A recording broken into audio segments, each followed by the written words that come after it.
Sepanjang akhir pekan, Mir sejatinya tampil menjanjikan. Apalagi jika mengingat performa RC2 yang masih terpuruk. Juara dunia Moto3 2017 dan MotoGP 2020 ini bahkan secara mengejutkan menduduki posisi kelima di sesi kualifikasi, yang berarti posisi start terbaiknya musim ini. Alhasil ia dijagokan bertarung di zona podium. Sayang, dalam sprint Sabtu ia melakukan kesalahan start, sehingga hanya mampu finish di posisi 19. Dalam balapan utama pada Minggu, ia pun berebut posisi ke-6 dengan Alex Marquez pada awal balapan. Namun, Marquez terjatuh di tikungan 12 pada lap 2 dan menyeret serta Mir. Keduanya otomatis gagal finish. Untuk kesekian kalinya, Mir mengalami nasib tak beruntung yang lagi-lagi bukanlah kesalahannya. Sejak bergabung dengan Honda pada 2023, Mir sudah berusaha sebaik mungkin menargetkan hasil maksimal. Namun, misinya ini kerap dihambat oleh performa motor yang tak kompetitif dan sulit dijinakan, serta kerap tersenggol oleh pembalap lain. Honda HRC Castrol VX saking kesalnya melihat Mir tertabrak oleh Marquez memberikan kabar yang menambah daftar kesialan Mir. Penerbangannya ke rumah malam ini juga dibatalkan, tulis mereka. Sebagai catatan, dalam seri Jerman sepekan sebelumnya, Mir juga ditabrak olai Ogura sampai gagal finish. Beruntung, dalam dua insiden ini Mir lolos dari cedera apapun. Mir yang sejauh ini baru merebut satu kemenangan di MotoGP mengalami nasib buruk sejak cedera ankle yang cukup parah pada pertengahan 2022, yakni saat ia masih membela Suzuki X-Star. Kecelakaan di Austria kali itu membuatnya absen 4 seri dan 2 kali finish tanpa poin, sebelum menutup musim di Valencia dengan finish ke-6. Pada akhir musim 2022 pula, Mir ditinggalkan Suzuki mundur dari MotoGP. Kontroversi ini membuatnya terpaksa hengkang ke Repsol Honda yang kini berubah nama menjadi Honda HRC Castrol. Namun, membela tim paling berprestasi dalam sejarah MotoGP ternyata tidak jadi jaminan, sebab kesialan Mir justru bertambah.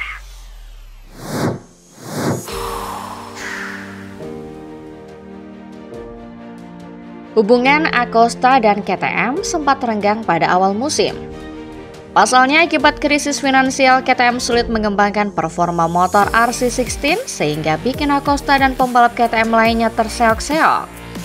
Namun, sejak mendapatkan suntikan dana dari Bajaj Auto bulan lalu, situasi KTM terus membaik.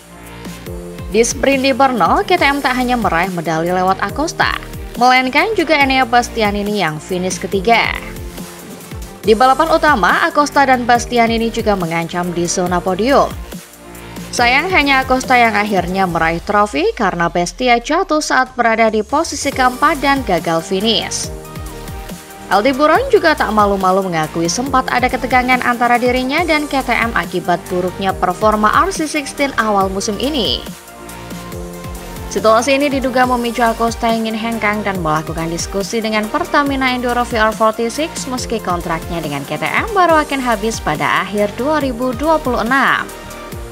Namun, setelah ditolak oleh skuad milik Valentino Rossi itu, Acosta kembali fokus bekerja dengan KTM dan menemukan secercah harapan.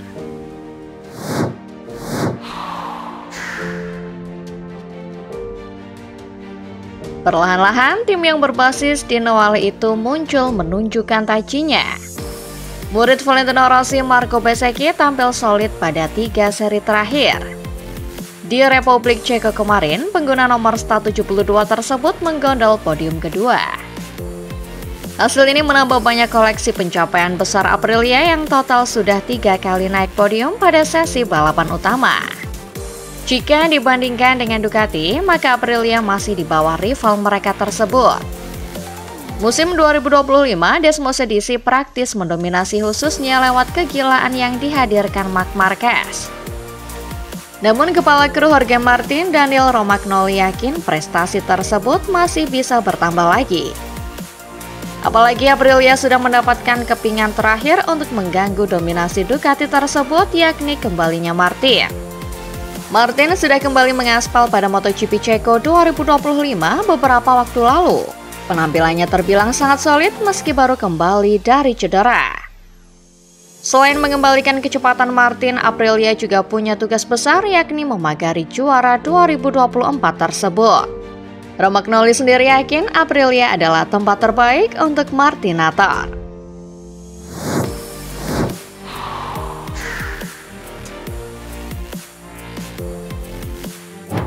Pembalap uji coba KTM MotoGP Pol Espargaro memprediksi Grand Prix Hungaria di sirkuit baru Balaton Park akan menjadi balapan yang menuntut fisik. Pembalap asal Spanyol itu sebelumnya telah melakukan tes di Balaton pada bulan Juni bersama dengan pembalap uji coba pabrikan lainnya. Sirkuit baru ini telah menerima beragam opini, terutama dari pembalap World Superbike. Beberapa pembalap Honda secara terbuka menyatakan tidak menyukainya, sementara yang lain mempertanyakan keamanannya. Namun, Espargaro justru memiliki pandangan yang lebih positif. Menurut Espargaro, sirkuit Balaton memang bukan lintasan yang panjang, tetapi ia menganggapnya menyenangkan dan bisa diterima. Ia membandingkan ukurannya dengan sirkuit Sachsenring di Jerman yang juga pendek namun para pembalap sudah terbiasa.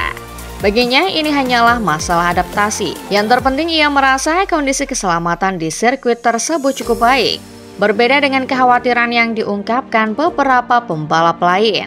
Espargaro menjelaskan mengapa balapan ini akan sangat menuntut fisik. Karena tata letak sirkuitnya yang pendek yakni 4,1 km. Balapan utama akan terdiri dari banyak putaran, yaitu sebanyak 27 lap. Sirkuit ini memiliki banyak tikungan dan tidak banyak trek lurus, sehingga pembalap memiliki sedikit waktu untuk beristirahat. Selain itu, aspalnya yang baru membuat cengkramannya sangat tinggi. Ia menyimpulkan bahwa jika semua faktor ini digabungkan, suhu yang kemungkinan panas, cengkraman tinggi, dan jumlah putaran yang banyak, maka balapan di Hungaria akan menjadi sangat berat secara fisik bagi semua pembalap.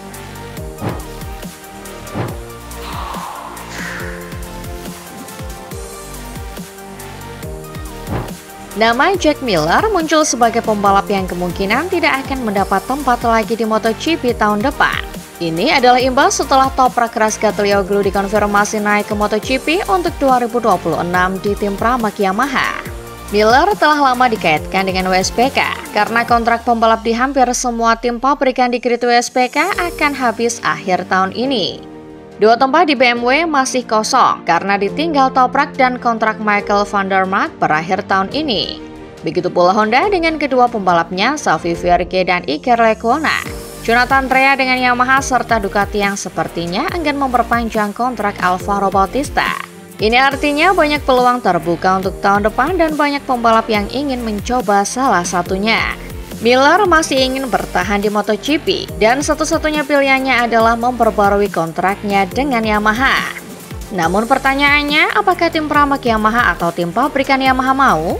Tidak menutup kemungkinan Miller bertahan di Pramac dan berpasangan dengan Razgatlioglu tahun depan. Tapi bagaimana jika Pramac mampu mengalahkan tim LCR Honda dalam mendapatkan Diogo Moreira? Dalam hal ini, Miller masih bisa bertahan jika Yamaha memutuskan untuk melepas Alex Rins yang performanya menurun drastis di paruh pertama musim 2025. Jika jalan Miller untuk bertahan di MotoGP buntu dan terpaksa keluar dari MotoGP, satu-satunya kemungkinan adalah pindah ke WSBK. Selama beberapa bulan terakhir, rider asal Australia itu dikaitkan dengan Honda WSBK. Kemungkinan besar dia akan berpasangan dengan Jack Dixon di tim Honda HRC. Kabarnya pembalap asal Inggris sudah dikontrak oleh pabrikan asal Jepang tersebut. Namun Honda mungkin bukan satu-satunya opsi bagi Miller di WSBK.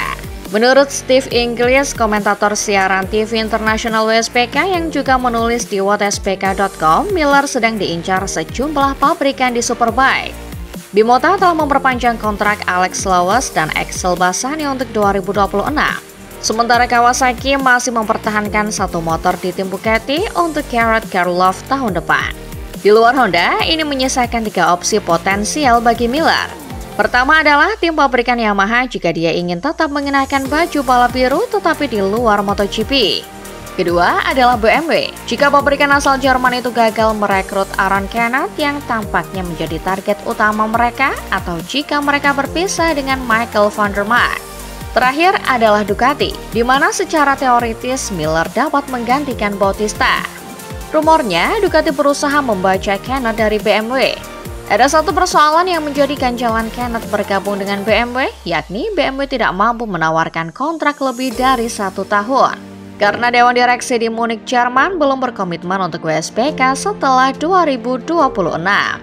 Jika BMW mengontrak Kenneth, ini akan menutup jalan bagi Miller.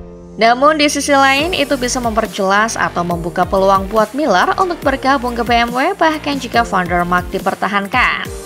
Miller mungkin adalah pembalap yang memiliki paling banyak opsi untuk 2026 saat ini dan yang punya opsi paling beragam untuk melanjutkan karir balapnya setelah 2025.